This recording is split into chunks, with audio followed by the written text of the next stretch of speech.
Bizarre stories from the subscribers. Hey, what's up? I'm Birimbaldo, and I saw something that still bothers me to this day. It's about when I was in school. There was a kid in my class who was really fat. Nothing unusual about that. He was known as Big Fat Rodent.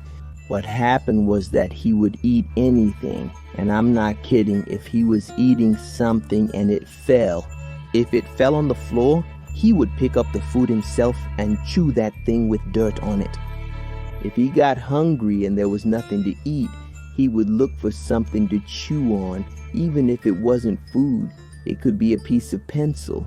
You know, the tip, a splinter of wood from the chair, anything, man. I myself, some time ago, saw him picking up an old piece of chewing gum from under his desk. He kept poking at it with his pen, man, scraping that disgusting thing and collecting that pile of dried up gunk. Are you crazy? Until one day he was pissed off, punching the wall and threatening people to give him something. It's not possible that no one in this room has something for me to eat. Out of all 47 students, no one has a pack of cookies? He even suspected a student who usually carried supplies in his backpack. But that day he denied it, so the chubby rodent went after him and ended up biting the kid. There was blood everywhere, man. The teacher tried to stop him, but he threw the desk at her until the chubby rodent was kicked out of the classroom. He was out of control, man, crazy.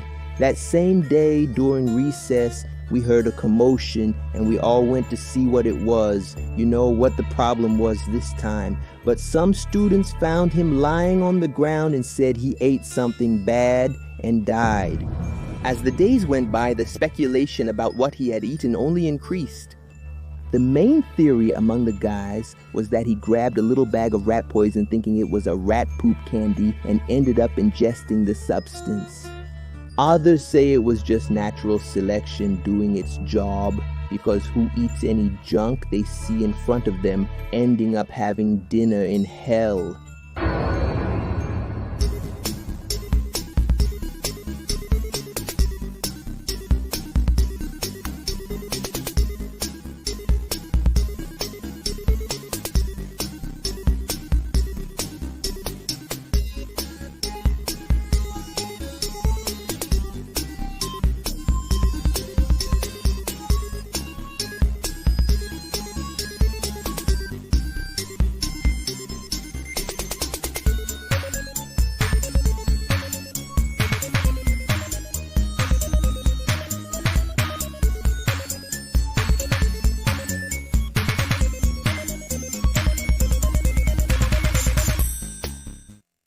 Hello Leo, my name is Kleber, and this story I'm going to tell you is about my father.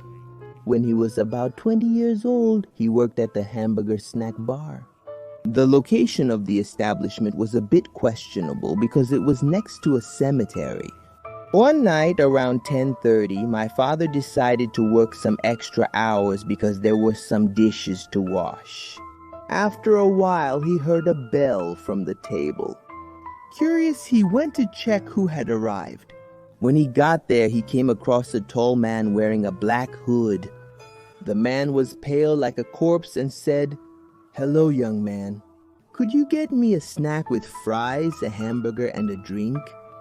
"I'm sorry, sir, but the snack bar is closed and it's not possible to fulfill your order because the fryer and the grill are turned off."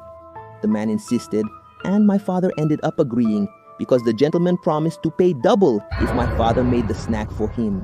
After a while, he prepared the snack and handed it to the guy, right? When he got the money, he saw it was $500, man. Whoa! The money was kind of crumpled and old. When he questioned the man, he realized he was no longer there. After this incident, my father went home, and a month later, he quit his job because he no longer felt safe in that place. He thought that man was some kind of supernatural entity that came there to feed, maybe a habitual reflection of his past life.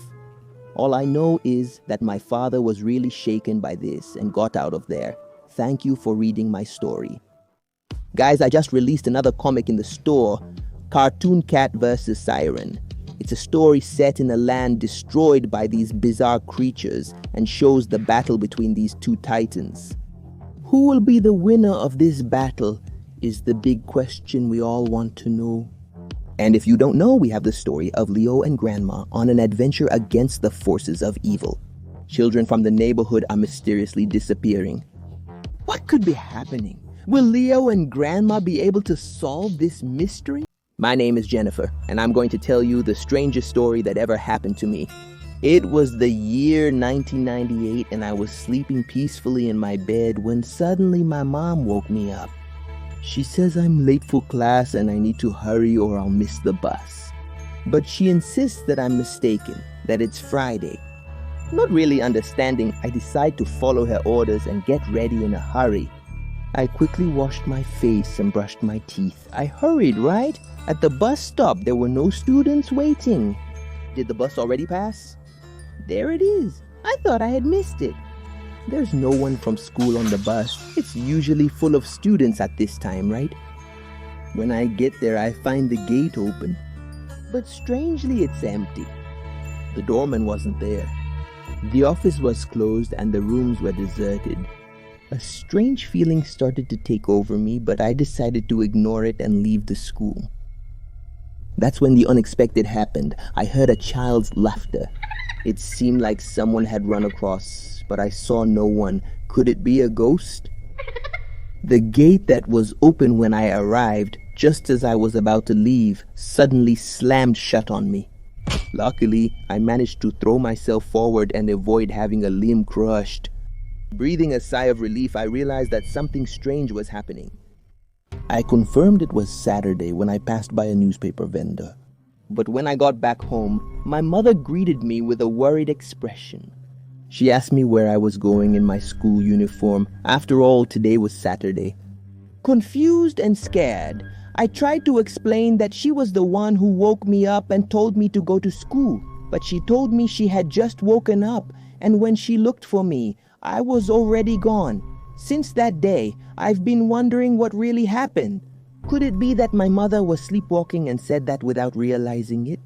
Or was it someone pretending to be her, trying to get me out of the house? With dark intentions for me, the questions still keep coming up in my mind without answers, but fortunately, nothing like that ever happened again, thank God.